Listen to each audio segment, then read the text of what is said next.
السلام على الحسين.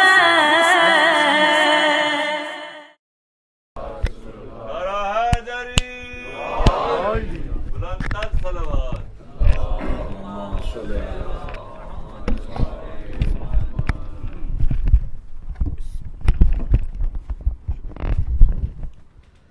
بسم اللہ الرحمن الرحیم.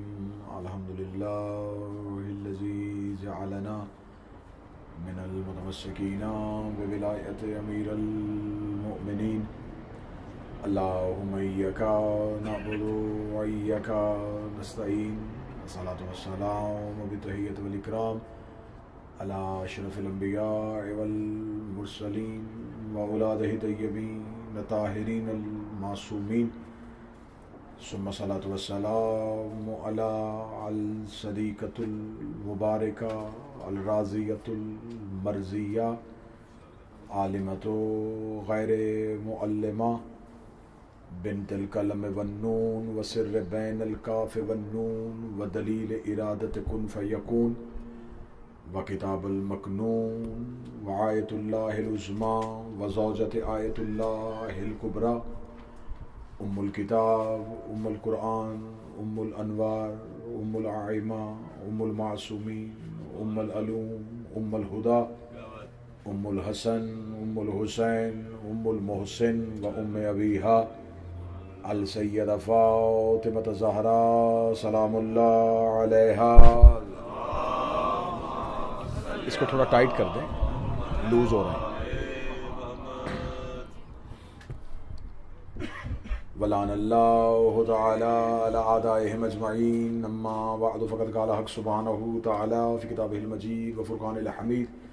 بسم اللہ الرحمن الرحیم. وَإِذَا سَمِعُوا مَا أُنزِلَ إِلَى الرَّسُولِ تَرَىٰ أَعْيُنَهُمْ تَفِيضُ مِنَ الدَّمْعِ مِمَّا عَرَفُوا مِنَ الْحَقِّ. بلندتر صلوات. اللہم صلی علی محمد. دعائے مالکان ذکر بندگان ذکر کا وارثان ذکر کی بارگاہ میں پیش ہونا قبول و منظور فرمائے. آقا زادی سے عبادت کا بہتر سے بہتر اجر عطا فرمائے. ہمیں مالک کی معرفت محبت کے ساتھ اور مالک کا دیدار انتظار کے ساتھ نصیب فرمائے. دعاؤں کی قبولیت کے لیے ممکنہ حد تک بلند صلوات تلاوت فرمائے. اللہم صلی علی. بسم اللہ. اجازت ہے ذکر شروع کیا جا سکتا. آپ کے سامنے سلسلہ گفتگو آج اپنے تیسرے مرحلے میں داخل ہو رہا ہے اور مسلسل گفتگو ہو رہی ہے کہ خدا اپنی عبادت کے ذریعے سے معرفت کن کی چاہتا ہے.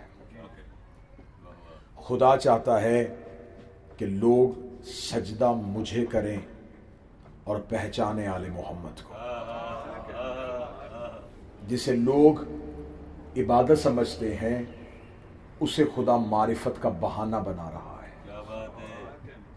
کیونکہ وہ ایک چھپا ہوا خزانہ تھا اور اس کی خواہش تھی کہ وہ پہچانا جائے، لیکن وہ اتنا باکمال تھا کہ وہ مخلوق کو نظر نہیں آ سکتا تھا. میں اور آسان کر دیتا ہوں، وہ آ نہیں سکتا تھا، ہمیں بلا نہیں سکتا تھا. وہ چاہتا تھا کہ میری پہچان ہو، ہم چاہتے تھے ہماری ہدایت ہو. ہادی وہ تھا، ہدایت ہم نے لینی تھی. وہ اللہ تھا، ہم اس کے بندے تھے. وہ آ نہیں سکتا تھا، ہم جا نہیں سکتے تھے. اسے اس کا کمال آنے نہیں دیتا تھا، ہمیں ہمارا نقص جانے نہیں دیتا تھا. اس کا کمال اس کے آنے میں رکاوٹ تھا، ہمارا نقص ہمارے جانے میں رکاوٹ تھا. پھر اس نے 14 کو درمیان میں رکھا. یہ اس سے لیتے رہے، ہمیں دیتے رہے. اب یہ اللہ اور مخلوق کے درمیان وسیلہ ہے، اور یہ ہم نے نہیں بنائے، یہ اس نے بنائے. اب میں پہلا نتیجہ دینے لگا ہوں، جو اللہ علی کل شیء قدیر ہے، جب وہ ان کے بغیر ہم تک نہیں آتا تو ہماری عبادت ان کے بغیر قبول کیسے کرے؟ یا علیہ متوجہ ہوئے صحابہ؟ جو سب کچھ کر سکتا ہے جب وہ ان کے بغیر ہم تک نہیں آتا، تو جب ہم کچھ بھی نہیں کر سکتے تو ہماری عبادت ان کے بغیر قبول کیسے ہوگی؟ لہٰذا اس نے درمیان میں انہیں رکھ دیا جو اسے ہم تک پہنچاتے ہیں، اللہ، مخلوق، حجت۔ جو دیکھے گا وہ لفظ سمجھے گا اللہ، مخلوق، حجت، ہیں یہ بھی نہیں ہیں وہ بھی نہیں۔ اور آسان کروں، یہاں آتے ہیں یہ ہو جاتے ہیں، مولا حسین عزت عطا فرمائے، وہاں جاتے ہیں وہ ہو جاتے ہیں۔ اور زیادہ آسان کرتا ہوں، جو یہاں سے دیکھتا ہے اسے اپنے جیسے لگتے ہیں، جو ادھر سے دیکھتا ہے اسے اس جیسے لگتے ہیں یہ بھی نہیں اور ہیں وہ بھی نہیں۔ اب اسے علیحدہ پہچانا جائے، اسے علیحدہ پہچانا جائے، اسے معرفت کہتے ہیں۔ اس کا تقاضا یہ ہے، اس کی منشا یہ ہے، اس کی خواہش یہ ہے کہ میں پہچانا جاؤں، لوگوں کو میری پہچان ہو جائے۔ یہ دنیا اللہ کو جانتی تھی، پہچانتی نہیں تھی۔ رسول کے آنے سے پہلے بھی لوگوں کو پتا تھا کہ کوئی اللہ ہے، لیکن یہ نہیں پتا تھا کہ وہ اللہ کون ہے۔ جو بت کو پوج رہا ہے وہ بت کو خدا بنا بیٹھا ہے، وہ اسے بھی اللہ اور اپنے درمیان وسیلہ بنا رہا ہے۔ خدا نے کہا انہیں خبر تھی کہ کوئی پتھر میں کیڑے کو رزق دیتا ہے، لیکن یہ نہیں پتا تھا وہ رازق کون ہے۔ انہیں یہ پتا تھا کہ رات کی تاریکی میں صحرا میں چلتی ہوئی چونٹی کی آواز سن لیتا ہے، لیکن یہ نہیں پتا تھا وہ سمیع کون ہے۔ انہیں یہ پتا تھا کہ کوئی مار دیتا ہے، لیکن یہ نہیں پتا تھا وہ ممیت کون ہے۔ انہیں یہ پتا تھا کوئی زندگی دیتا ہے، لیکن یہ نہیں پتا تھا وہ حی کون ہے۔ یہ دنیا مجھے جانتی تھی، پہچانتی نہیں تھی۔ اسے کہا پھر میں نے چاہا کہ اب میری پہچان ہو ہی جائے، پھر میں نے ان کے انوار کو زمین پہ اتار دیا۔ ان کا کام ہے میری پہچان کروانا۔ جب زمین پہ جا کے انہوں نے میری پہچان کروانی تو پھر میرا بھی تو حق بنتا ہے، میں انہیں ایسا یاسین بناؤں، ایسا مزمل بناؤں، ایسا طٰہٰ بناؤں، ایسا مدثر بناؤں، ایسا کامل بناؤں، ایسا اکمل بناؤں، ایسا دانہ سبل بناؤں، ایسا نولہ کل بناؤں۔ انہیں اتنا مکمل بنا کے بھیجو کہ یہ لوگ دیکھیں انہیں مانے مجھے، انہیں دیکھ کے اندازہ کرے جن کا بندہ یہ ہے وہ اللہ کی۔ اللہ دکھائی نہیں دیتا، وہ نظر میں آ نہیں سکتا۔ میں بار بار تیسری مجلس میں یہ گزارش کر رہا ہوں کہ 14 کو بغیر اللہ کو سمجھنے کی کوشش نہ کرنا۔ عقلیں زخمی ہو جاتی ہیں جب بندہ ان کے بغیر توحید تک جانے کی کوشش کرتا ہے، کیونکہ وہ خود بھی ان کے بغیر ہم تک آنا نہیں چاہتا، لہٰذا ان کے بغیر اس کو سمجھنے کی کوشش نہ کرنا۔ ایک شخص نے امام سے پوچھا مولا اللہ ہے؟ فرمایا ہے۔ تو اس کا دکھائی کیوں نہیں دیتا؟ جواب سنیں گے گا۔ امام مسکرا کے فرماتے کیا تو ہر جگہ پہ دیکھتا ہے؟ تو جو کہہ رہا ہے کہ اللہ دکھائی نہیں دیتا، کیا تجھے ہر چیز نظر آتی ہے؟ کہنے لگا مولا اس کا مطلب؟ مولا نے فرمایا وہ دور چمکتا ہوا ستارہ دیکھ رہا ہے؟ کہنے لگا دیکھ رہا ہوں۔ مولا نے فرمایا ہو سکتا ہے اللہ اس میں ہو، دکھائی تجھے نہیں دے رہا، الزام توحید کو کیسے دے رہا؟ ایک شخص نے امام سے پوچھا میرے مولا اللہ ہے تو اسے نظر آنا چاہیے۔ امام نے فوراً جواب کیسا دیا؟ ہر ایک شخص کو اس کی معرفت کے مطابق جواب دیتے۔ امام نے کہا سر اٹھا، سورج کی طرف دیکھ۔ اسے دیکھا، پلکوں نے آنکھ کا وزن نہ اٹھایا اور گر گئی۔ امام نے کہا دیکھ کیوں نہیں رہا؟ اسے کہا میں سورج نہیں دیکھ سکتا۔ امام مسکرا کہتے مخلوق کو دیکھ نہیں سکتا اور خالق کو دیکھنے کی تمنا کر رہا ہے۔ مولا وہ کیسے نظر آئے گا؟ فرمایا وہ ان آنکھوں سے نظر نہیں آتا، وہ اپنی صفات سے نظر آتا ہے، اور ہم اللہ کی صفتیں ہیں۔ زمین پہ سورج نہیں آتا، سورج کی کرنیں آتی، کرنیں سورج نہیں، سورج کا اثر ہے۔ زمین پہ اللہ نہیں آتا، حجت آتی ہے، حجت اللہ نہیں، اللہ کا اثر ہے۔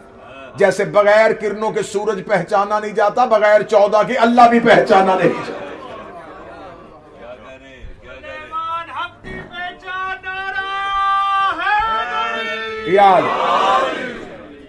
اب میں معرفت کا اگلا زینہ پڑھنے لگا ہوں۔ ایک شخص مولا امیر المومنین کی بارگاہ میں، اور اس نے آ کے کہا یا امیر المومنین میں بہت اللہ کی عبادت کرتا ہوں, آپ سے پوچھنے آیا ہوں کہ میری عبادت کس درجے میں پہنچی. اتنی عبادت کرتا ہوں, اتنی عبادت کرتا ہوں کہ میں پوری پوری رات جاگتا ہوں اللہ کی عبادت میں. ذہن قریب رکھیے گا جی. مولا امیر المومنین دیکھ کے کہنے لگے اللہ کی عبادت ہی کرتا ہے, یہ ہماری معرفت بھی ہے. کہنے لگا مولا آپ کو امیر المومنین مانتا ہوں. اللہ نے فرمایا اور ہمیں کیا مانتا ہے؟ یا علی آپ کو اللہ کا نمائندہ مانتا ہوں. فرمایا اور کیا مانتا ہے؟ آپ کو امام سمجھتا ہوں. امام نے فرمایا اور کیا سمجھتا ہے؟ کہنے لگا مولا اور سمجھنے کی کیا ضرورت ہے, جیسا سب سمجھتے ہیں ایسا ہی میں سمجھتا ہوں. امیر المومنین فرماتے تیری عبادت کا تجھے ایک سجدے کا بھی فائدہ نہیں, تجھے ہماری معرفت نہیں. اس نے کہا مولا معرفت کیسے ہوگی؟ امام کہتے میں تم سے امتحان لیتا ہوں, اسی امتحان کے جواب میں پتہ چل جائے گا تجھے معرفت ملنی ہے کہ نہیں ملنی. اس نے کہا مولا کیا سوال ہے؟ امام نے کہا اللہ سے محبت کرتا ہے. جی محبت کرتا ہوں. مجھ سے کیا کرتا ہے؟ مولا آپ سے محبت کرتا ہوں. فرمایا دونوں میں سے ایک محبت رکھ. جو قریب بیٹھے تھوڑا میرا ساتھ دینا. دونوں میں سے ایک محبت رکھ, یا اللہ کی یا میری. کہنے لگا مولا وہ کیسے کروں؟ فرمایا تجھے نہیں پتا وہ اللہ شرکت برداشت نہیں کرتا. اس سے بھی محبت کر رہا ہے, مجھ سے بھی محبت کر رہا ہے, اس کا مطلب اس کا شریک بنا رہا ہے. وہ لا شریک ہے. ایک ہی محبت رکھ, اس کی رکھ میری واپس کر دے, یا پھر میری رکھ اس کی واپس کر دے. کہنے لگا یا علی سوال سمجھ میں نہیں آ رہا, کس کی محبت واپس کرو؟ امیر المومنین نے کہا جا ہم تمہیں وقت دیتے ہیں, سوچ کیا جا. شہر میں گلی گلی لوگوں سے پوچھتا پھر رہا تھا, علی نے مشکل میں ڈال دیا ہے. کہہ رہا یا میری محبت رکھ یا اللہ کی محبت رکھ. کہیں سے جواب نہ ملا, شہر سے نکل کے صحرا میں چلا گیا.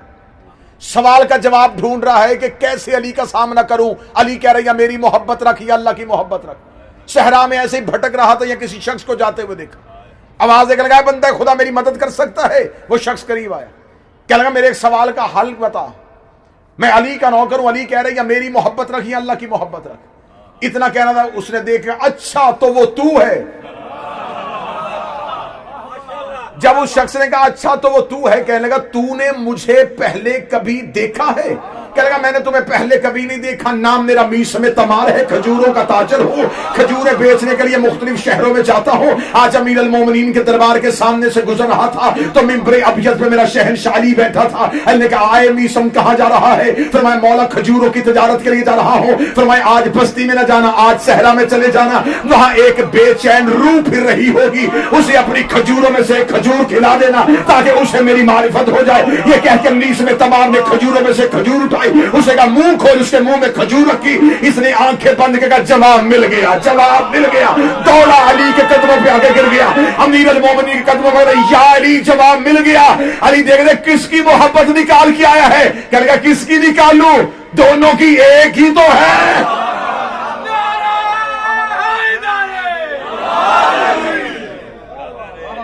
تیری محبت اور اللہ کی محبت کوئی دو ہیں, یہ ایک ہے.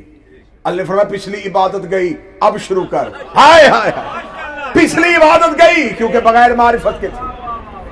اب اللہ کی عبادت کر کیونکہ اب تمہیں معرفت ہو گئی. ایک شخص میرے صادق بادشاہ کے پاس آیا, اس نے کہا مولا شاہ صاحب, اس نے سوال کیا میں آپ کی معرفت چاہتا ہوں. مولا امام صادق نے ہاتھ پکڑا, دریا دجلہ کے کنارے لے گئے. کیا چاہتا ہے؟ معرفت. مولا نے اپنے نوکروں سے کہا پانی میں پھینکو اسے. اب یہ معرفت کا امتحان پڑھ رہا ہوں. پانی میں پھینک دیا. آوازیں دے کے کہنے لگا, لوگ جو کنارے پہ کھڑے تھے بچاؤ مجھے, بچاؤ میں ڈوب رہا ہوں. تھوڑی دیر بعد امام صادق کا باہر نکالو اسے. باہر نکالا, کپڑے پانی سے بھر چکے ہیں. مولا میں نے کہا تھا معرفت سکھائیے. فرمایا پھر پانی میں پھینک دو. دوبارہ پانی میں پھینک دیا. لہریں اور دور لے گئی, پھر لوگوں کو آواز دی بچاؤ مجھے. مولا فرمایا نکالو اسے باہر. نکالا. مولا یہ کیا امتحان ہے؟ آپ کی معرفت. فرمایا ابھی بھی تجھے نہیں ہوئی. مولا فرمایا پھر پھینکو اسے. اب سمندر کی لہریں اسے زیادہ دور لے گئی. جب دیکھا نا کہ کنارہ بہت دور رہ گیا ہے, اب کوئی نکالنا بھی چاہے تو نہیں نکال سکتا. جسم کو بے جان کر دیا, آنکھوں کو بند کر دیا. پانی کی گہرائی میں پہنچا تھا. امام صادق کا ہاتھ آیا. ہاتھ پکڑ کے دریا کے کنارے پہ لا کے کھڑا کہے گا مولا اب تیری معرفت ہو گئی ہے. مولا فرمایا اب کیسے ہوئی ہے؟ کہنے لگا جب تک لوگ نظر آ رہے تھے میرے ذہن میں تھا یہ بھی بچا لے گا، یہ بھی بچا لے گا، یہ بھی بچا لے گا. جب سمندر کی لہریں مجھے وسط میں لے گئی تھی تو میرے ذہن میں آیا اب تو مجھے کوئی نہیں بچا سکتا. جب میں نے کسی کو مددگار نہ پایا میں نے اپنی آنکھوں کو بند کیا، تیری عزت کی قسم مشرق میں بھی تو تھا، مغرب میں بھی تو تھا، شمال میں بھی تو تھا.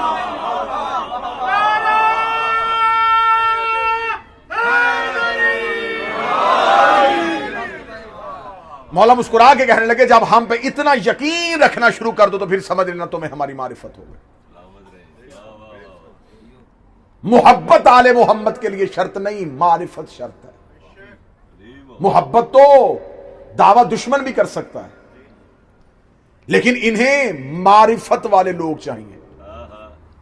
قائم کے ظہور میں تاجیل محبت کرنے والوں کی کمی کی وجہ سے نہیں، معرفت کی کمی کی وجہ سے. موضوع پسند ہے یا نہیں پسند ہے؟ تھوڑا ہوں ہاں کریں گے تاکہ بات آسان ہو. 9 لاکھ میں سے حر کو معرفت ہوئی تھی. کسی مولوی سے کہو جتنے دیر میں یہاں پہ ہوں مجھے قرآن کی حاشیے پہ لکھ کے دے جتنی نمازیں حر نے یزید کے لشکر میں رہ کے پڑھی ان نمازوں کا کوئی فائدہ ہوگا؟ کیوں نماز اللہ کی نہیں پڑھی؟ کیا اسے سورہ حمد نہیں پڑھی تھی؟ کیا وہ رکوع مکمل نہیں کرتا تھا؟ کیا اس کے سجدے میں کوئی کمی تھی؟ نماز کیوں قبول نہیں؟ وہ کہتے امام نہیں تھا. ٹھیک ہو گیا. جب مولانا یہ جواب دے دے پھر اس سے اگلا سوال میری طرف سے کرنا. جتنی نمازیں یزید کے لشکر میں رہ کے پڑھی وہ ساری ختم. جب آیا حسین کے دروازے پہ حسین نے آتے ہی تلوار دے کے بھیج دیا. بادشاہ حسین تھوڑی دیر سے مہمان رکھیے، ابھی عصر کی نماز کا وقت ہوگا، اسے پیچھے کھڑا کر لیجئے گا، ایک نماز آپ کے پیچھے پڑھ لے. حسین نے کہا میری نگاہیں دیکھ رہی ہیں، اگر حر میرے پیچھے نماز پڑھ لیتا قیامت تک مولوی پھونک دیتے حر کو وہ نماز بچا گئی، حر کو وہ نماز بچا گئی، حر کو وہ نماز بچا گئی. حر نے اپنے لہو کے ساتھ کربلا کی گرم ریت پہ اصول لکھ دیا ہے اسلام جیسے اعلیٰ مذہب سے اگر حسین نکل جائے نماز بھی یزید ہو جاتی.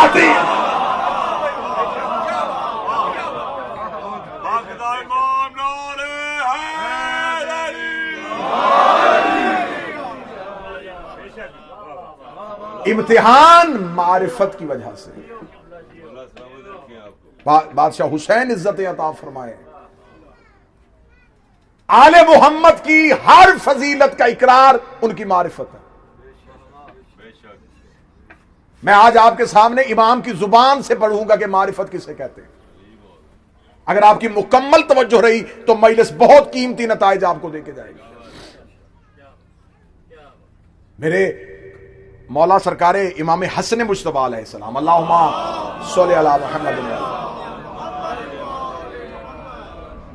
مولا اپنے در اقدس کے باہر کھڑے تھے، یا کچھ شخص ایک گائے کو لے کے جا رہے تھے. امام نے روک کے کہا کہاں لے کے جا رہے ہو؟ فرزند رسول ذبح کرنے لگے. فرمایا ابھی ذبح نہ کرنا، اس کے پیٹ میں ایک مادہ بچہ ہے جو سارے کا سارا سفید ہے، چہرہ سیاہ ہے اور دم سیاہ ہے. امام نے اتنا کہا، تھوڑا سا آگے چل کے کہنے لگے حسن کیسے کہہ سکتا ہے؟ ذبح کیا تو زندہ مادہ باہر نکلا جو اس پورے کا پورا سفید اور سر اور دم سے آتا.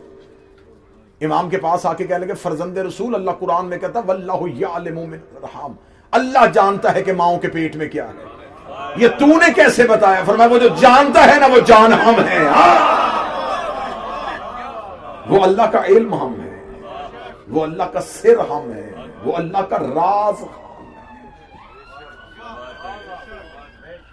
سلیمان و ابو ذر، کمبر و مقداد، حذیفہ، ان کے پاس کیا تھا؟ ان کے پاس امام کی معرفت تھی. امام جب بھی کوئی فضائل پڑھتے تو کبھی ان میں سے کسی ایک نے نہیں کہا تھا مولا ایسے کیسے ہو سکتا ہے. اب آپ بالکل گفتگو جانا متوجہ ہو گئے. میرے ہاتھ میں کتاب ہے جی مناقب اہل بیت، عربی زبان کی معتبر کتاب ہے مذہب جعفریہ کی القطرہ، سید احمد مستنبط کی کتاب ہے. القطرہ میں آل محمد کے عرفان اور آل محمد کی معرفت لکھی ہوئی. اس کتاب کا نام القطرہ فی مناقب النبی والاطرہ. اس کتاب کا نام قطرہ انہوں نے اس لیے لکھا، انہوں نے کہا کہ یہ اس میں اتنے میں نے فضائل لکھے ہیں، لیکن ان فضائل کی حیثیت اتنی ہے جتنی سمندر میں قطرے کی.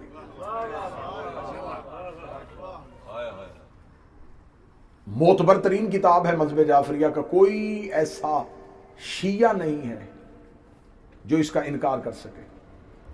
مدارس کا کوئی ایسا مولانا نہیں ہے جو یہ کہے کہ مجھے القطرہ کی کسی ایک حدیث پہ بھی شک ہے.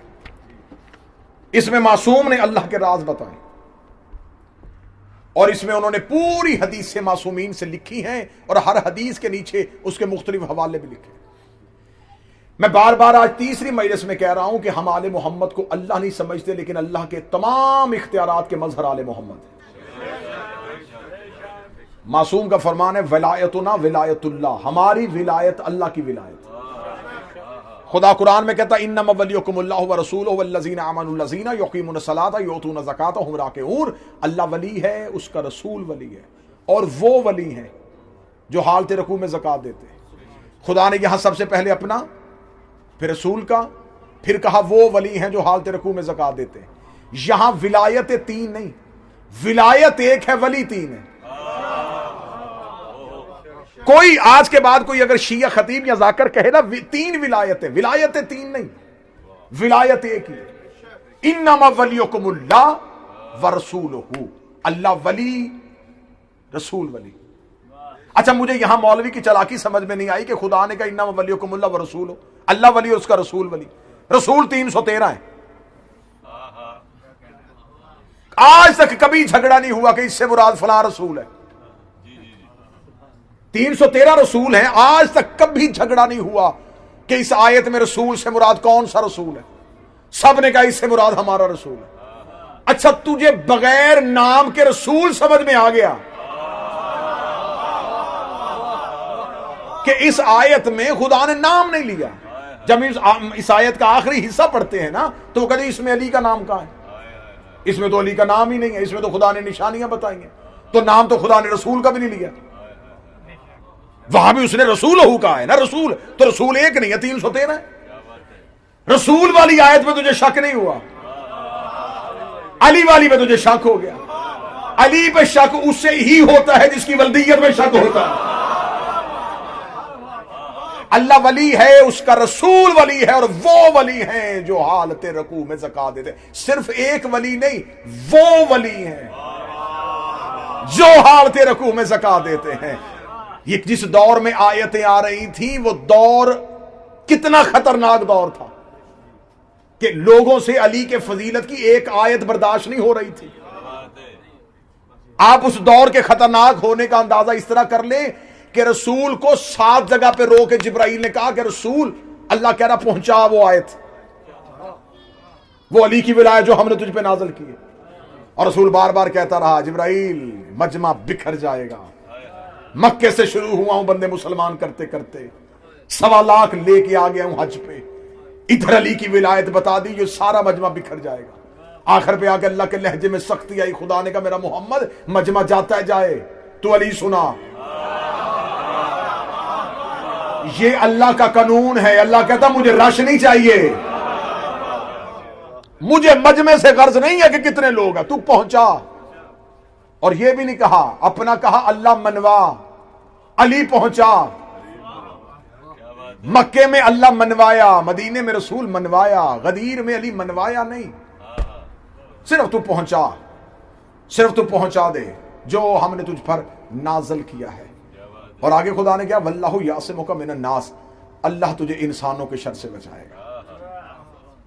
غدیر میں کوئی شریر نہیں تھا، کوئی کافروں کی بستی نہیں تھی، کوئی یہودیوں کا علاقہ نہیں تھا. شر پھیلا تھا علی کی ولایت کی وجہ سے. آج بندے کہتے جی نہ پڑھیں علی کے فضائل لڑائی ہو جائے گی، تو خدا کو چاہیے تھا غدیر میں کہتا نہ علی کی ولایت پہنچا. اور خدا نے اگلی آیت میں کہا اللہ تمہیں انسانوں کے بچائے گا. ان اللہ لا یہدی القوم الکافرین، اللہ کافروں کو ہدایت نہیں کرتا. اور یہاں خدا نے باقاعدہ کافر کا لفظ کہا ہے، جو علی کو چھوڑ دے وہ کافر ہے۔ خدا نے نام نہیں لیا، خدا نے صرف کہا وہ ولی ہیں جو حالت رکوع میں زکوٰۃ دیتے ہیں۔ پوری ذمہ داری کے ساتھ جملہ پڑھ دیتا ہوں، جب یہ آیت قرآن کی آ گئی تو بندوں نے کہا کہ یہ صرف علی ہی نے تو نہیں دی، ہم بھی ایسا کرتے ہیں کہ آج کے دور کے لوگوں پہ یہ آیت اتری ہے لیکن یہ آیت قرآن میں لکھی جائے گی، اللہ نے نام نہیں لیا، اللہ نے صرف نشانی بتائی ہے، جو حالت رکوع میں زکوٰۃ دیتے ہیں وہ اللہ کے ولی ہیں، تو ہم بھی ایسا کرتے ہیں، ہم بھی حالت رکوع میں زکوٰۃ دے دیتے ہیں۔ کل کو جب بھی تاریخ لکھی جائے گی، مفسر لکھے گا تو لکھے گا علی نے بھی دی تھی، انہوں نے بھی دی تھی، انہوں نے بھی دی تھی، انہوں نے بھی دی تھی۔ علی کے ماننے والے علی کو ولی مان لیں گے، ہمارے ماننے والے ہمارے ولی مان لیں گے۔ مجھے بادشاہ حسین کی عزت کے سمے ایک شخص 40 دن مسلسل نماز میں رکوع کی حالت میں انگوٹھیاں دیتا رہا، 40 دن مسلسل حالت رکوع میں انگوٹھیاں دینے کے بعد رسول کی بارگاہ میں آ کے لگا، یا رسول اللہ پوچھنے آئے ہوں، میں نے 40 دن مسلسل رکوع کی حالت میں زکوٰۃ دی ہے، بتائیں کیا اللہ نے میری ولایت کا بھی ذکر کیا ہے؟ رسول نے کہا آیت تو نہیں آئی، لعنت آ گئی ہے۔ کیا تجھے نہیں پتا کہ اللہ عبادت میں حرکت برداشت نہیں کرتا؟ آیت بعد میں ڈھونڈنا، پہلے نمازیں دوبارہ پڑھ کے آ۔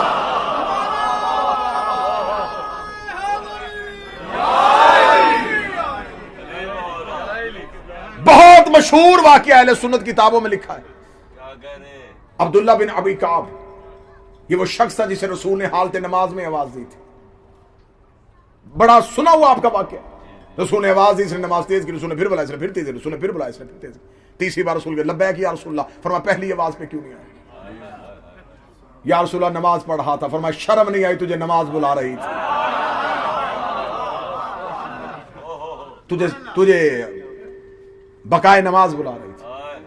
اس نے کہا یا رسول اللہ میں نماز کی حالت میں تھا۔ رسول نے فرمایا میں آج قانون دیتا ہوں، حکم ہے میرا، حجت جب بھی بلائے جس بھی حالت میں ہو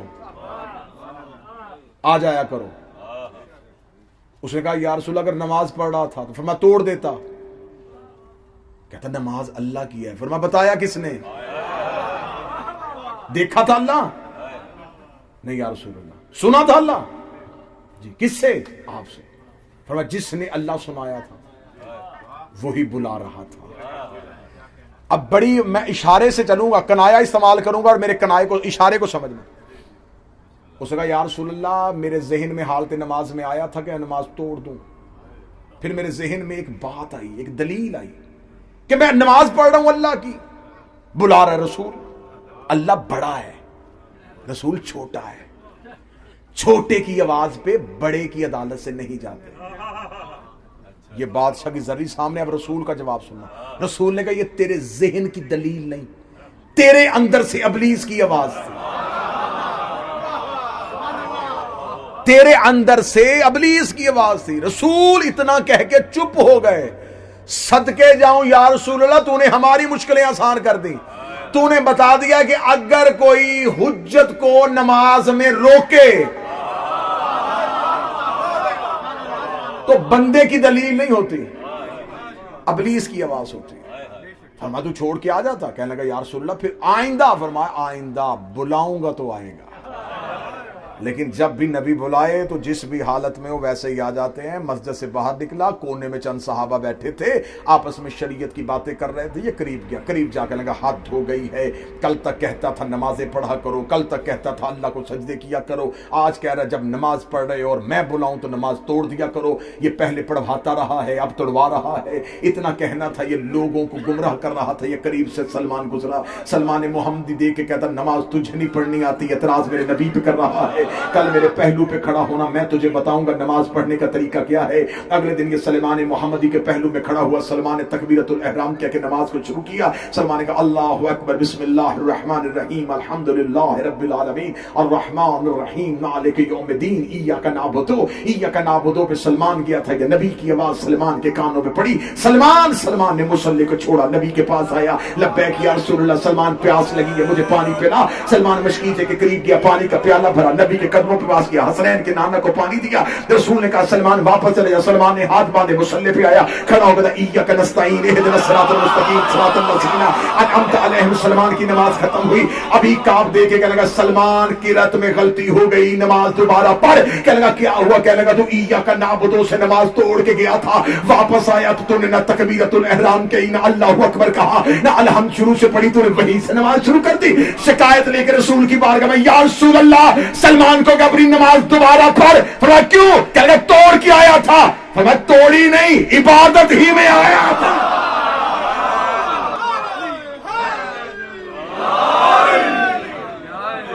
اس کی نماز نہیں ٹوٹی تھی بلکہ وہ حالت عبادت میں آیا. حجت کی صدا پہ لبیک بھی عبادت ہے. صرف بادشاہ حسین کی زندگی میں باوضو ہوں, چند بندوں کو خوش کرنے کے لیے اور چند کو ناراض کرنے کے لیے نہیں. حقیقت ہے تو منبر سے بیان کرنے لگا. ماتم حسین ہے حجت کی آواز.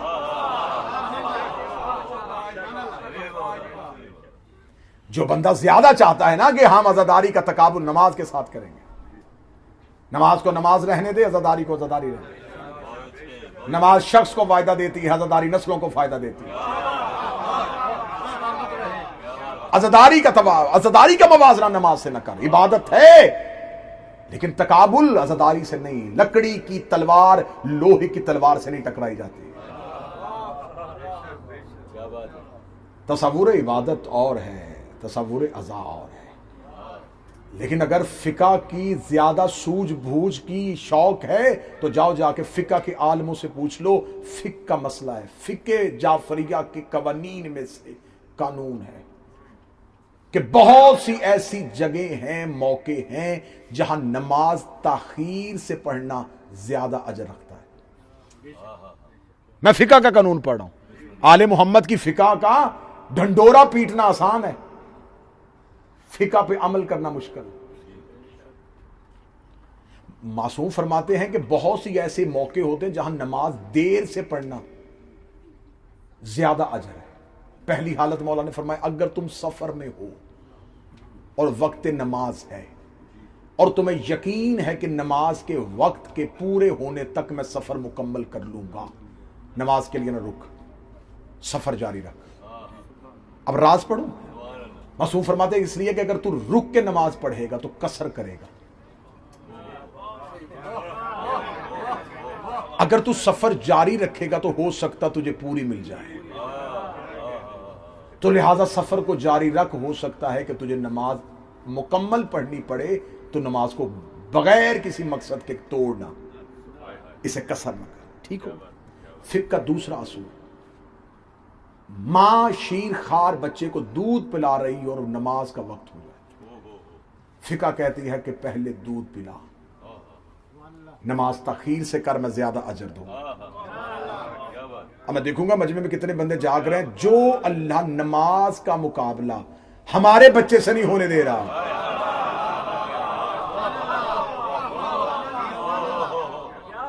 تو علی کے بچے سے نماز کا مقابلہ کر رہا ہے, تو علی کے بیٹوں سے نماز کا مقابلہ کر رہا ہے. تاخیر سے پڑھنا باعث اجر ہے بعض موقعوں پہ. مذہب جعفریہ میں نماز کے اوقات 3 ہیں, نمازیں 5 ہیں, لیکن نماز کے وقت کی تاخیر کو لمبا کیا گیا ہے. فجر ہے, آپ طلوع آفتاب سے پہلے پڑھیں, مختصر وقت ہے. ظہر ہے, اسے آپ عصر کے اختتام تک بھی پڑھ سکتے ہیں. مغربین کو آپ نصف شب کے مکمل ہونے سے پہلے بھی پڑھ سکتے ہیں. تو جب معصومین نے نماز کے اوقات کو بڑھا دیا ہے تو تم چند لمحے کے لیے مجلس شبیر کو برداشت نہیں کر رہے ہیں. اگلی دلیل میں دیتا ہوں, مجھے کسی حدیث کی کتاب میں کوئی ایک حدیث لا کے دکھاؤ کہ معصوم نے کہا ہو کہ تم اپنے گھر میں مصلی بچھاؤ, ہم تمہارے ساتھ نماز پڑھیں گے. تم روزے کے لیے سحری کا دسترخوان لگاؤ, ہم تمہارے ساتھ سحری کریں گے. ایک ہی جگہ پہ وعدہ کیا, تم صف عذاب بچھاؤ, ہم آئیں گے. اور اگر تیرا یقین ہے وہ آئے ہوئے ہیں تو تو انہیں اٹھا کے مصلی بچھا رہا ہے. اس پہ علماء نے کتابیں لکھ دی ہیں. یہ سب کچھ جو ہو رہا ہے یہ نماز کا بہانہ ہے دشمنی عزاداری سے, دشمنی حسین کے ماتم سے ہے, بہانہ نماز کا ہے. لوگوں کے پاس جب کوئی کارڈ نہیں رہتا تو وہ آخر میں جو کارڈ استعمال کرتے وہ مذہب کا کارڈ ہوتا ہے کہ نماز کا بہانہ بنا کے حسین کی عزاداری. نماز کی اہمیت اپنی ہے, نماز کا تصور ہی حسین نے دیا ہے, بقائے نماز ہی حسین ہے, تصور نماز ہی حسین کے لیے ہے. یہ آل محمد نے کیوں کہا ہے کہ نماز پڑھو تو آگے خاک شفا رکھو, اور شریعت کے قوانین ہے, جا کے شرعی مسائل میں جا کے پوچھ لینا, اس میں لکھا ہے جب تو نماز کی حالت میں ہو تو مسلسل قیام کی حالت میں سجدے والی جگہ پہ خاک شفا کو دیکھو. خدا چاہتا ہے کہ تیرے تخیل میں حسین رہے. چلے میں اور زیادہ ایک اچھی دلیل دے دیتا ہوں. جب رسول سجدے میں تھے اور مولا حسین پشت پہ آ کے بیٹھے تھے, یہ کھیل نہیں تھا. جو نماز پڑھ رہا تھا وہ بھی وحی کے حکم سے, اور جسے حجرے سے باہر بھیجا اسے بھی وحی کے حکم سے. مولا حسین آئے تھے اور پشت میں آ کے بیٹھ گئے. اور جاؤ جا کے کتاب تاریخ کی اٹھا کے دیکھ لینا, جب مولا کریم کربلا پشت رسول پہ آ کے بیٹھے تھے تو گردن کی طرف منہ کر کے نہیں بیٹھے. حسین نے اپنی پشت کی کعبہ کی طرف, چہرہ کیا نمازیوں کی طرف.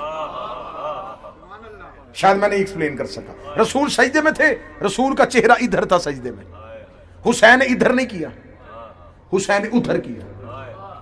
اگر حسین بھی چہرہ ادھر کر لیتے, آج مولوی کہہ دیتا حسین بھی پشت پہ نماز پڑھ رہے تھے.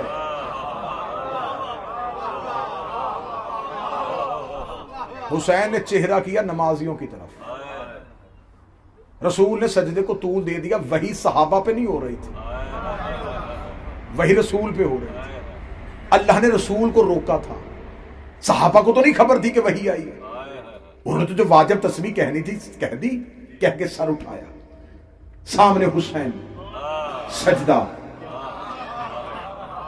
نہیں. ابھی تک بندے سر ہلا رہے ہیں, میں زبان کی ذکر کیے تھے. صحابہ نے سر اٹھایا, حسین سجدہ, حسین سجدہ, حسین سجدہ. خدا کہتا تھا میری بھی آج کبریائی لطف یہ لینا چاہتی تھی. زیارت حسین کی کرتے جاؤ اور سجدے کرتے جاؤ. حسین سجدہ, حسین سجدہ, حسین سجدہ. رسول سجدے میں تھے, واجب تسبیح مکمل ہو چکی تھی. سر پہ قرآن رکھ کے علماء سے پوچھو رسول کے ذہن میں کیا تھا. خبر تھی میری پشت پہ حسین بیٹھا. رسول انتظار کر رہے تھے حسین اٹھے گا تو میں اٹھوں گا, کیونکہ خدا نے کہہ دیا تھا. جو خدا کہتا تھا یا ایھا المزمل قم اللیل الا قلیلا, اے چادر اوڑھنے والا راتوں کو اٹھا کر مگر تھوڑا. جو عبادت نہیں کرنے دیتا تھا, جو روز کہتا تھا گھٹا گھٹا گھٹا گھٹا, آج وہی کہہ رہا بڑھا بڑھا بڑھا. رسول سجدے میں تھے, خدا نے کہا یہ سر نہ اٹھے, یہ سر نہ اٹھے. رسول کی آوازیں میرے اللہ کب تک, فرمایا جب تک جب تک جب تک. حسین نے اٹھے, صحابہ کو انتظار تھا رسول اٹھے تو میں اٹھوں. رسول کو انتظار تھا وہی آئے تو میں اٹھوں. وہی کو انتظار تھا جبریل لے کے جائے تو میں جاؤں. جبریل کو انتظار تھا خدا بھیجے تو میں جاؤں. خدا کو انتظار تھا حسین اٹھے تو میں بھیجوں. جس نے کائنات کی نبضوں پہ ہاتھ رکھ دیا اسے حسین کہتے ہیں. رسول کے ذہن میں کیا تھا حسین, تخیل میں کیا تھا حسین, سوچوں میں کیا تھا حسین, دماغ میں کیا تھا حسین. نام حسین ذہن میں رکھ کے نبی کی نماز ہو رہی ہے, ماتم کا یا حسین سن کے تیری نماز ٹوٹ رہی ہے. یہ اس بات کی دلیل بن گئی ہے تیری نماز اور ہے, نبی کی نماز اور.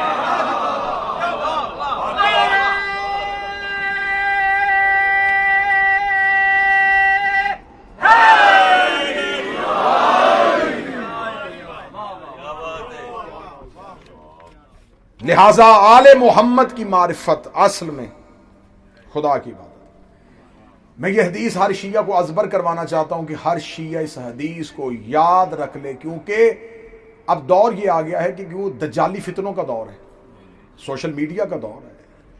میری قوم کا کوئی عزادار, کوئی ماتمی, کوئی خطیب, کوئی ذاکر کہیں فضیلت کی کوئی بات کرے, سامنے سے رد کر کے اپنے آپ کو مکمل بنا دیا جاتا ہے کہ جی نہیں جی یہ جو پڑھ رہے ہیں یہ شرک پڑھ رہے ہیں، انہوں نے غلو کر دیا ہے، انہوں نے معاذ اللہ کفر کر دیا ہے، انہوں نے معاذ اللہ شرک کر دیا ہے۔ کتاب میں اس لیے ممبر پہ لے کے آیا ہوں تاکہ کسی بندے کو حوالے کی ذہن میں یہ تشنگی نہ رہے کہ پتہ نہیں یہ کتاب میں ہے بھی کہ نہیں ہے، لہذا کتاب میں نے ممبر پہ رکھی ہے۔ یہ روایت ہے، یہ حدیث ہے میرے 5ویں شہنشاہ کی، 5واں وہ شہنشاہ جسے باقر العلوم بولتے ہیں۔ اللہم صلی علی محمد و علی مولا کا ایک بہت بہترین شاگرد ہے جابر جوفی، اس نے یہ حدیث نقل کی ہے، بڑی طویل حدیث ہے، میں طویل حدیث نہیں پڑھوں گا، میں اس کا تھوڑا سا حصہ پڑھ دیتا ہوں۔ جابر جوفی مولا سرکار باقر العلوم سے پوچھ رہا ہے کہ مولا معرفت کیا ہے، مولا معرفت کسے کہتے ہیں؟ جو ہی جابر نے پوچھا تو امام نے فرمایا اے جابر کیا تم جانتے ہو کہ معرفت کیا ہے؟ معرفت کے 7 مرحلے ہیں۔ پہلا مرحلہ اثبات توحید، اللہ کو ثبوت کے ساتھ ماننا، یہ معرفت کا پہلا مرحلہ۔ یہ میں نہیں کہہ رہا، مولا کہہ رہے ہیں۔ اب میری مجبوری ہے، میں خطابت اس میں نہیں ڈال سکوں گا کیونکہ میں نے حدیث بالکل لفظ بلفظ آپ تک پہنچانی۔ امام نے فرمایا دوسرا معرفت کا درجہ، جہاں سے اللہ ملتا ہے ان دروازوں کی پہچان۔ امام نے فرمایا تیسرا درجہ، لوگوں کی شناخت، صرف اللہ کو نہ پہچانے، لوگوں کو بھی پہچانے۔ لوگوں کی پہچان سے مراد اسے پتہ ہو کہ ہمارا دوست کون ہے اور ہمارا دشمن کون ہے۔ مولا نے فرمایا 5ویں ارکان کی شناخت، نقبہ کی معرفت، نجبہ کی معرفت۔ یہ کہنے کے بعد مولا نے فرمایا اے جابر تو جانتا ہے کہ اثبات توحید سے مراد کیا؟ یہ میرا موضوع ہے ان مجلسوں میں، توحید اور 14 عبادت خدا اور معرفت معصومین موضوع ہے۔ اس کا مولا نے پوچھا کہ جابر تو جانتا ہے کہ توحید کسے کہتے ہیں؟ جابر نے کہا مولا آپ کی زبان سے سننا چاہتا۔ مولا نے فرمایا جابر وہ اللہ وہ ہے جسے آنکھیں دیکھ نہیں سکتی، وہ ہر چیز سے واقف ہے اور ہمیشہ سے چھپا ہوا ہے۔ جان لو کہ اگر تم اللہ کو جاننا چاہتے ہو تو اس کے معنی کو پہچان لو، کیونکہ یہ معرفت والی حدیث ہے، مشکل ہوگی لیکن میں آسان جہاں جہاں تشریح کی ضرورت ہی کروں گا۔ مولا فرماتے اللہ چھپا ہوا ہے، وہ ظاہر نہیں ہوتا۔ بہتر ہے کہ اگر لفظ، مثلا میں ایک آپ کے سامنے مشکل لفظ پڑھتا ہوں، آپ چپ رہیں گے، میں فوراً کہوں گا جی آپ پریشان ہو گئے، آپ کو اس کا معنی نہیں پتا، میں معنی بتاتا ہوں۔ جو ہی معنی بتاؤں گا آپ کو پتا چل جائے گا میں نے کیا کہا ہے۔ امام فرماتے توحید مشکل لفظ ہے، تمہیں نہیں پتا چلے گا، بہتر ہے تم اس کے معنی کو پہچان لو۔ اور جابر اس اللہ کے معنی ہم ہیں، ہم اس اللہ کے معنی ہیں، ہم توحید کے مظاہر ہیں۔ خدا نے ہمیں اپنی ذات کے نور سے پیدا کیا ہے، ہمیں اپنی ذات کے نور سے پیدا کیا۔ اگلا لفظ معصوم کا فرمان دے دے، کوئی اب شک کی گنجائش نہیں ہے، معصوم کا فرمان پڑھ رہا ہوں۔ مولا نے فرمایا اور اس نے لوگوں کے معاملات ہمارے سپرد کر دیے، ہم جو چاہیں انجام دیتے ہیں اور جو ہم چاہتے ہیں وہی وہ چاہتا ہے۔ اصل میں ہمارا ارادہ ہی خدا کا ارادہ ہے۔ اس نے ہمیں یہ مرتبہ عطا فرمایا ہے کہ ہمیں بندوں پہ حجت قرار دیا ہے۔ یہ کہنے کے بعد امام نے، اب یہ میں پچھلی عربی چھوڑی تھی، اب یہ عربی پڑھنے لگا ہوں کیونکہ یہ ضروری ہے۔ مولانا فرمایا فمن انکر شیئا وردہ فقد رد علی اللہ جل اسمہ وکفر بآیاتہ وانبیاءہ ورسلہ۔ مولانا فرمایا جابر اگر کسی نے ہمارے فضائل کا انکار کیا تو سمجھو نہ اس نے خدا کو مانا، اس نے آیتوں کا بھی انکار کر دیا، اس نے نبیوں کا بھی انکار کر دیا، اس نے رسولوں کا بھی انکار کر دیا۔ یہ کہنے کے بعد معصوم نے فرمایا جابر تو بتا تو کتنے لوگوں کو جانتا ہے جو ہماری معرفت رکھتے ہیں؟ اب یہ حدیث کا آخری حصہ میں پڑھنے لگا۔ جابر نے کہا میرے آقا، میرے ساتھی، وہ لوگ جو میرے ہم فکر ہیں، آپ بتائیں وہ تعداد میں کتنے ہیں؟ حضرت نے فرمایا بہت کم ہے۔ کہنے لگا مولا کتنے ہو سکتے ہیں؟ امام نے فرمایا اے جابر تو بتا تیرے خیال میں کتنے؟ کہنے لگا مولا میرے خیال میں میرے شہر میں 100 یا 200، اس علاقے میں 1000 یا 2000، اور پوری علاقوں میں 1 لاکھ یا 2 لاکھ ہوں گے۔ امام نے فرمایا اے جابر یہ تیرا خیال ہے، اس کی مخالفت کر، جو ہماری معرفت رکھتے ہیں وہ اتنے نہیں ہیں جن کا تو نے گمان کیا ہے۔ اب یدی میں بالکل لفظ پڑھنے لگا ہوں، مولا نے فرمایا جابر تیرا یہ خیال ہے، اس کی مخالفت کر، جیسے تو نے گمان کیا ایسے نہیں، بلکہ وہ لوگ جن کو تو ہمارا دوست خیال رکھتا ہے وہ فکر اور عقیدے کی کمال تک نہیں پہنچے، بلکہ وہ مقصر ہیں۔ یہ لفظ مقصر آج خطیبوں نے شروع نہیں کیا، اس ایک لفظ کے لیے مجھے کتاب ممبر پہ لانا پڑی ہے کہ یہ میں لفظ کہوں گا تو بندے کہیں گے یہ حدیث میں کہاں سے آ گیا۔ مولا نے فرمایا وہ مقصر ہیں، نہ وہ میرے صحابی ہیں نہ تیرے ساتھی ہیں۔ جابر نے فوراً سر اٹھایا، یہ پہلی بار کسی امام نے لفظ مقصر استعمال کیا تھا۔ جابر نے کہا یبن رسول اللہ مال مقصر، یہ مقصر کون ہوتا ہے؟ حضرت نے فرمایا الذین قصروا فی معرفت الائمہ، مقصر وہ ہیں جنہوں نے اماموں کی معرفت میں کوتاہی کی، انہیں ایسے نہ مانا جیسے وہ منوانا چاہتا تھا۔ اس نے کہا مولا پھر بتائیں کہ اصل معرفت کیا ہے؟ مولا نے فرمایا سن، خدا نے اپنا امر ہمارے سپرد کر دیا ہے، ہم ہی خلق کرتے ہیں۔ اب مجھے یہاں پہ یقین تھا کہ تھوڑے بندے رہ جائیں گے۔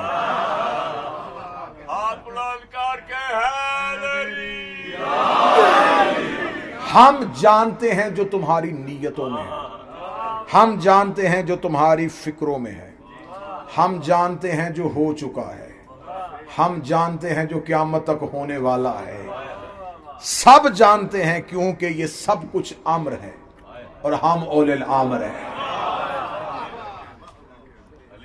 میں نے عرض کیا ہے مولا میں چاہتا ہوں کہ میں کتاب خدا سے معلوم کروں۔ امام نے فوراً قرآن کی آیت پڑھی وَكَذَلِكَ أَوْحَيْنَا إِلَيْكَ رُوحًا مِّنْ أَمْرِنَا، اس طرح ہم نے روح کو جو ہمارے امر ہے تمہاری طرف وحی کی۔ اس سے پہلے تم کتاب اور ایمان کو نہیں جانتے تھے، لیکن ہم نے اسے نور قرار دیا، اور اس کے سبب سے ہم نے اپنے بندوں میں جس سے چاہا ہدایت کرتے ہیں۔ مولانا نے فرمایا وہ جس نور سے ہدایت کرتا ہے نا وہ نور ہم ہے۔ اور امام نے فرمایا بدبختی ہے ان لوگوں کے لیے جنہوں نے ہماری محبت کا دعویٰ کیا لیکن ہمیں معرفت نہ کی، ہمیں پہچانا نہ۔ مولا پھر میں چند ایسے لوگوں کو جانتا ہوں، حدیث کا آخری حصہ جی۔ جابر نے کہا مولا میں کچھ ایسے لوگوں کو جانتا ہوں جو شیعہ تو ہیں لیکن مقصر نہیں ہے، جو آپ نے مقصر کی نشانیاں بتائی ہیں نا وہ ان میں نہیں ہے۔ مولا فرمایا کل انہیں لے کے آنا، ہم ان کا امتحان بھی لے لیتے ہیں۔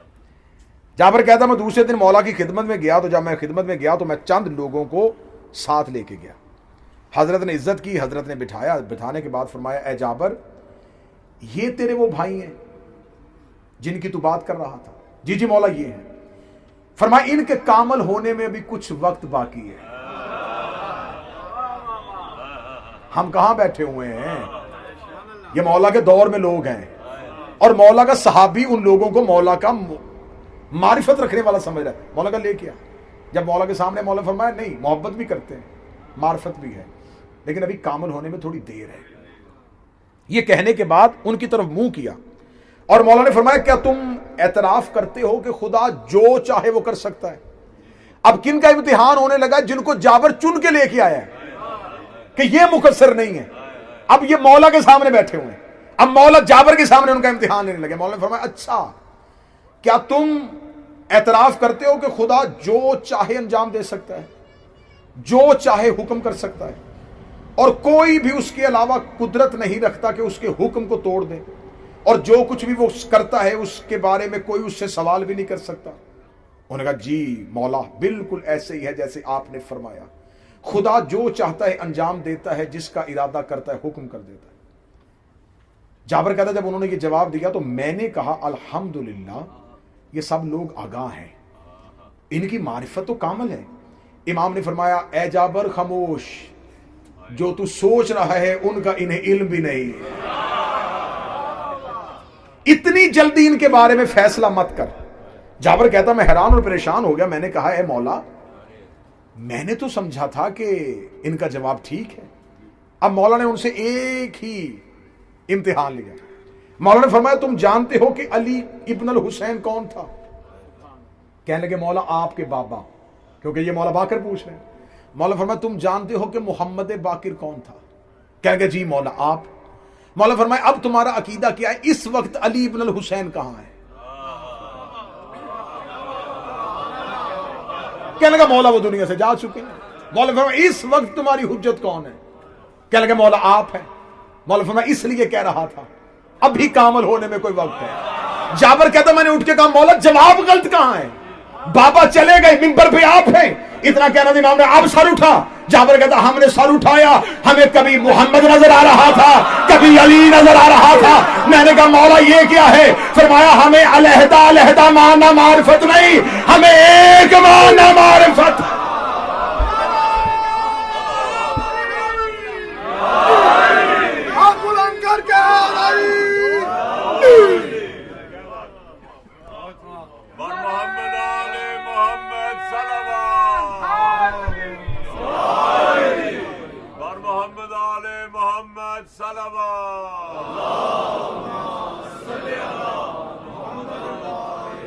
جو ہی امام نے یہ جلوہ دکھایا تو سب سجدے میں گر گئے۔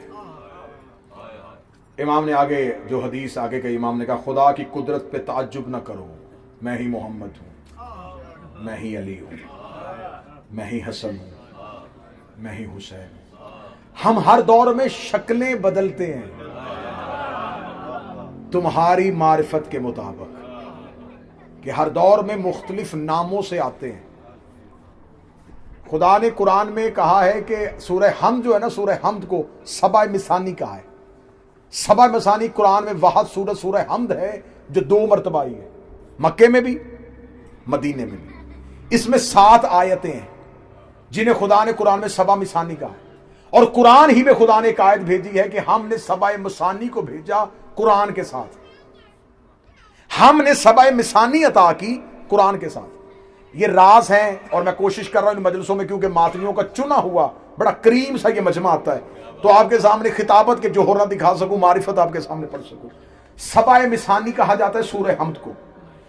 نماز میں ہر صورت بدلنے کی گنجائش ہے، سورہ حمد بدلنے کی گنجائش نہیں ہے، بلکہ اس سے کہیں زیادہ نعمتوں والی صورتیں اور بھی ہیں، جس میں زیادہ توحید بھی ہے، زیادہ نعمتیں بھی ہیں، معافی بھی ہے۔ خدا نے کہا نہیں، حمد نہیں بدلنی۔ سورہ حمد کو سبع مثانی کہا جاتا ہے۔ سبع مثانی کہا جاتا ہے 7 آیتوں والی سورت، اس میں 7 آیتیں ہیں۔ اب اس کی میں عرفان پڑھنے لگا۔ معصوم سے پوچھا گیا مولا الحمد کیا ہے؟ فرمایا ہمارا گھر،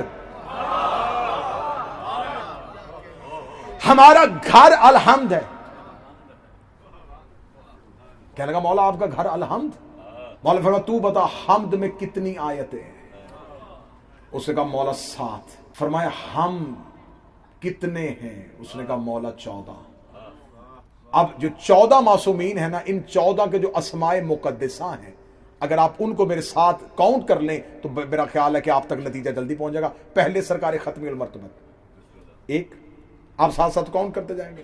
جناب سیدہ مولا امیر المومنین، مولا حسن، مولا حسین۔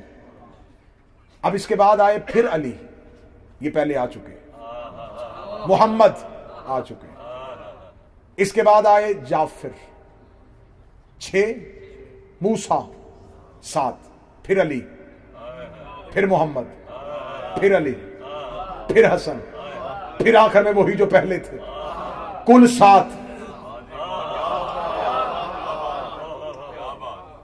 فرمایا یہ جو سبائے مثانی ہے یہ ہم ہے. خدا قرآن میں کہتا سورہ حمد پڑھو، آیتیں بھی 7 ہیں، ہر آیت ہم میں سے کسی ایک کی طرف اشارہ ہے. الحمدللہ رب العالمین، یہ رب العالمین کا اشارہ ہے. یہ اس بادشاہ کی طرف اشارہ ہے جو رحمت للعالمین ہے. پھر اس کے آگے اشارہ ہے رحمان اور رحیم. اس کا ترجمہ کیا رحم کرنے والا. رحمان کا مطلب ہی رحم کرنے والا، رحیم کا مطلب ہی رحم کرنے والا. اللہ نے معنی ایک تھا تو لفظ 2 کیوں دیے؟ معصوم فرماتے رحمان کی صفت اور ہے، رحیم کی صفت اور ہے. اللہ کافروں پہ رحمان ہے، مومنوں پہ رحیم ہے. صفت رحمان اور ہے، صفت رحیم اور ہے. یہ دوسرے بادشاہ کی طرف نسبت ہے، امیر المومنین کی طرف نسبت ہے. پھر اس کے بعد آتا ہے ایاک نعبد و ایاک نستعین. یہ سیدہ حسن اور حسین کی طرف اشارہ ہے. معصوم فرماتے ہر آیت ہماری طرف پلٹتی ہے. یہ جو خدا نے قرآن میں کہا نا میں نے سبائے مثانی کو قرآن کے ساتھ بھیجا، علی فرماتے وہ قرآن میں ہوں اور سبا مثانی میرا گھر ہے.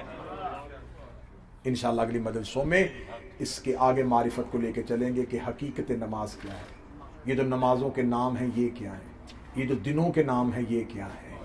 اور آخری مجلس میں پڑھوں گا اپنے بادشاہ آخری شہنشاہ کی معرفت پہ کہ ہمیں اس مولا کی معرفت کیسے رکھنی ہے اور کیسے ماننا ہے. ابھی ہم محبین میں شمار ہیں، ابھی ہمارا دعویٰ ان سے محبت کا ہے. ان کی معرفت کا امتحان بڑا سخت ہے. جب اپنی معرفت پہ آزماتے ہیں تو پھر سلیمان و بوزر کو بھی کہنا پڑ جاتا ہے کہ اے علی تو نے اگر ہم نے اپنی ہی امامت اور ولایت کے امتحان سے دوچار کیا تو شاید ہم بھی متزلزل ہو جائیں، کیونکہ یہ ولایت کا امتحان وہ ہے جو نبیوں کے سامنے رکھا گیا تھا، جن کی وجہ سے انبیاء کو علیہ السلام بنایا گیا تھا. ہمارے لیے سب سے بڑا کرم یہ ہے کہ انہوں نے ہمیں اپنی محبت عطا کر دی ہے. ہمارے دل میں حسین آ گیا ہے، ہماری زبان ولایت علی کی گواہی دیتی ہے. جس شہزادی کا اس ولایت میں سب سے بڑا نقصان ہوا وہ علی کی بیٹی ہے. نام اس شہزادی کا عالیہ ہے. خمسہ ہے، خمسے کا عنوان اور خمسے کا ٹائٹل ہے خمسہ زینبیہ.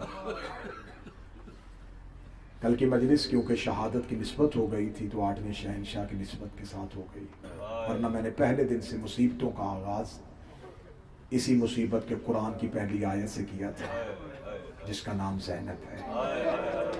دنیا میں آئی تھی تو آنکھیں نہیں کھولی تھی.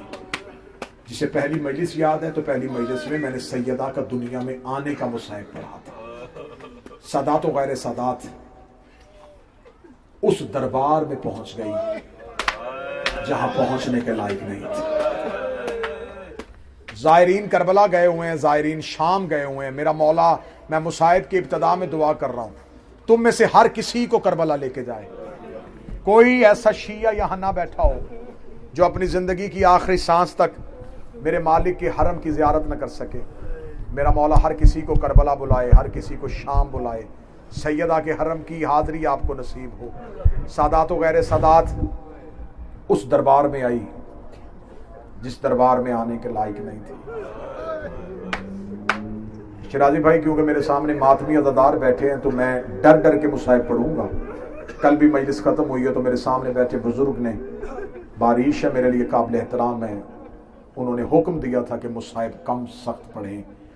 ہمارا جگر اتنے مصائب برداشت نہیں کر سکتا. میں کوشش کروں گا کہ آج میں ادب کے پیرائے میں جتنا چھپا سکوں اتنا اشارہ استعمال کروں.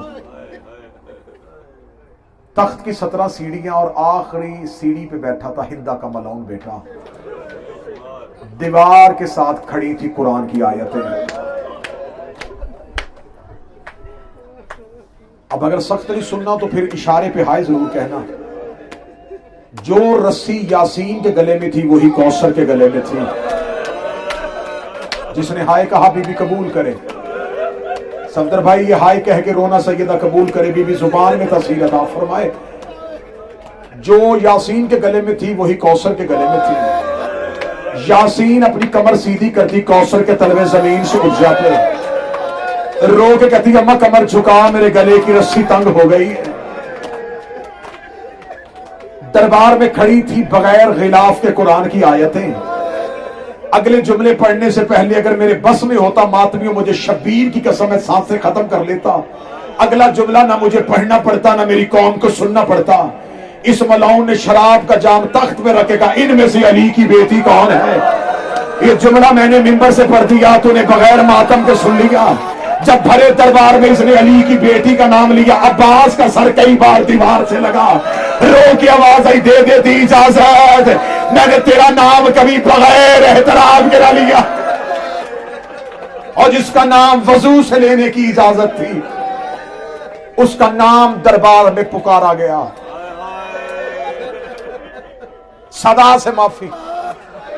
سب سے آخر میں کھڑی تھی رسول کی بیٹی. جب اس نے کہا نا ان میں سے علی کی بیٹی کون ہے اس کے بالکل دائیں طرف ایک ملعون کھڑا تھا. اس نے اشارہ کر کے وہ جو سب سے آخر میں سفید سر والی ضعیفہ ہے اس کی کمر کے پیچھے کھڑی ہے. اس نے مجھے بتا یہ سفید سر والی ضعیفہ کون ہے. یہ دیکھے گا لگا یہ ان کی کنیز ہے. وہ کہتا کنیزیں پیچھے کھڑی ہوتی ہیں یہ آگے کیوں کھڑی ہے. اس نے کہا یہ پورے رستے میں آگے آگے چلتی آئی ہے. ہم نے اسے بڑا مارا ہے اس نے علی کی بیٹی کا پردہ نہیں چھوڑا. جتنے سید بیٹھے ہو تم زندگی میں ہمیشہ فضا کے ممنون رہنا. میں نے زندگی میں کبھی اس بی بی کے لیے لفظ کنیز استعمال نہیں کیا. جن کی تھی وہ بھی ماں کہہ کے بلاتے تھے. جو شام گئے ہوئے ماتمی وہ مجھے بول کے بتانا آج بھی کچی قبر ہے حسین کی ماں فضا کی. بڑی کوشش کی ہے حکومتوں نے فضا کا روزہ تعمیر کریں. فضا اپنا روزہ تعمیر نہیں کروانے دیتی. رو کے کہتی ہے میں محمد کی بیٹی کی کنیز ہوں. جب تک رسول کی بیٹی کی قبر کچی ہے خبردار میری قبر پہ روزہ نہ بنانا. آج بھی چھوٹا سا کمرہ ہے. سارا دن زینب کی قبر پہ بیٹھی رہتی تھی. جب شام ہوتی رو کے کہتی علی کی بیٹی اب اجازت دے اب میں اس کی قبر پہ جا رہی ہوں جو اب بھی شمر کے تماچوں سے ڈری ہوئی. پھپھی اور بھتیجی کی قبروں کے درمیان اتنا پیدل چلی ہے فضا. رستہ بنا دیا فضا نے. اکثر بندے جناب فضا کی شہادت پڑھتے ہوئے کہتے ہیں بیٹے شکار کے لیے آئے تھے. زندگی میں کبھی نہ سننا نہ پڑھنا. جن کی ماں جنگلوں میں وہ بیٹے شکار نہیں کرتے. مدینے گئے تھے چاروں کے چاروں فضا کے بیٹے. مولا سجاد سے کہا تھا ماں کو لینے کے لیے آئے ہیں. مولا سجاد نے فرمایا جاؤ چل جاؤ شام میں پھپھی کی قبر پہ بیٹھی ہے. چاروں بیٹے عالیہ کی قبر پہ آئے تھے. سب سے پہلے چھوٹے بیٹے نے گھوڑے کی زین چھوڑی. فضا کے قدموں پہ ہاتھ رکھ دیا اماں پہچان تیرا بیٹا تجھے لینے آیا ہے. جلدی سے چادر سر پہ کہے گا خبردار مجھے ماں نہ کہنا. مجھے سجاد ماں کہتا ہے مجھے باکر ماں کہتا ہے. ایسے نہ کہ تو ماں کہہ دے زینب کی قبر کھل جائے بی بی باہر آ جائے کہ اللہ جانے میرا سجاد آ گیا ہے. بڑا بیٹا آگے آگے ہاتھ باندھ کے کہا ماں ہمیں حبش کے لوگ تانے دیتے ہیں کہ تمہاری ماں کو شام والوں نے بڑا مارا ہے. رو کے دی ماں کی مار پہ غیرت آ گئی. اس وقت کہاں تھے جب بازار میں رو رو کے کہہ رہی تھی اور کوئی ایک چادر لا دو اور میں علی کی پردہ دار.